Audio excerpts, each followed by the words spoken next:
తెలంగాణ రాష్ట్ర అవతరణ వేడుకలకు పరేడ్ గ్రౌండ్స్ లో ఏర్పాట్లు జరుగుతున్నాయి. పరేడ్ గ్రౌండ్ లో జరుగుతున్న ఏర్పాట్లను మంత్రులు పొన్నం ప్రభాకర్, జూపల్లి కృష్ణారావు, ఎమ్మెల్యే దానం నాగేందర్, హైదరాబాద్ మేయర్ విజయలక్ష్మి పరిశీలించారు.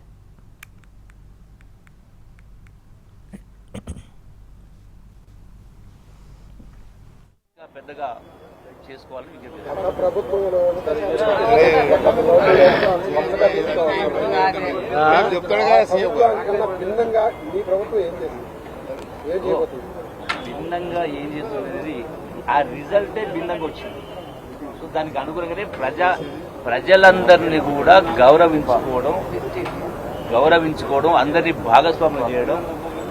ప్రజాస్వామ్యం అంటేనే అందరూ, కానీ గతానికి భిన్నంగానే గతంలో ఏకఛత్రాధిపత్యం, నియంతృత్వం, నేను నాదిన అహంభావం ఉండేది. ఈరోజు అది లేదు. ఈ రోజున జయ జయ హే తెలంగాణ గురించి అంటే ఎంత గొప్ప పాట అది. అంటే 4 కోట్ల ప్రజలు ప్రపంచంలో ఎక్కడ ఉన్నటువంటి వాళ్ళు కూడా సంఘటన చేసినటువంటి ఒక సమ్మోహన శక్తి ఉన్నటువంటి పాట. మరి అటువంటి పాటను, అందశ్రీ గారి పాటను ఏ కారణం చేత పక్కకు పెట్టిండ్రు? ఈ రోజున మనం రాష్ట్రీయ గీతంగా ఎందుకు మనం చేసుకుంటున్నాం? ఇప్పుడు చాలదా? అదే వ్యత్యాసం.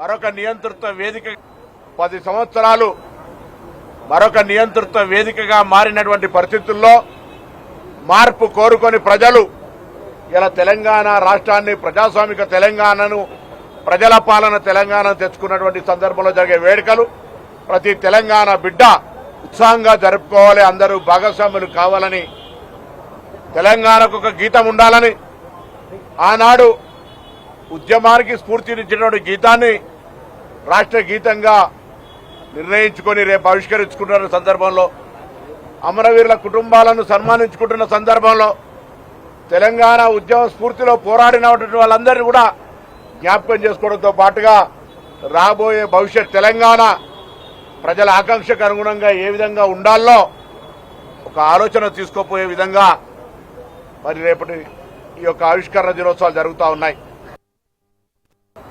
10 సంవత్సరాలు మరొక నియంతృత్వ వేదికగా మారినటువంటి పరిస్థితుల్లో మార్పు కోరుకు